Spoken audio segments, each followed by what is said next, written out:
TNXP stock, is this the right time to buy? I'm going to answer everything around that in this short 1-minute video, so watch till the end.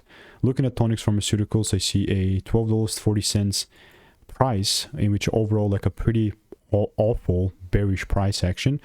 Now context, I've spent thousands on courses and mentors over the last 4 years, you know, documented everything, and generally speaking with TNXP, the only thing that I want to say is that after this like good runner period and season, which went from like a week, we've then started melting down, and there's like some people that made some cash in the,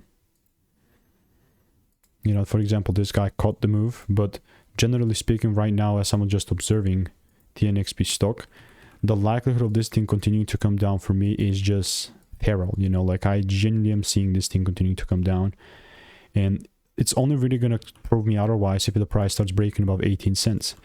Other than that, everything else is pure noise, and I'm not going to be a big fan of it. So if you want to make more money trading in a simple and lean way, click the first link in the description. It's a free newsletter.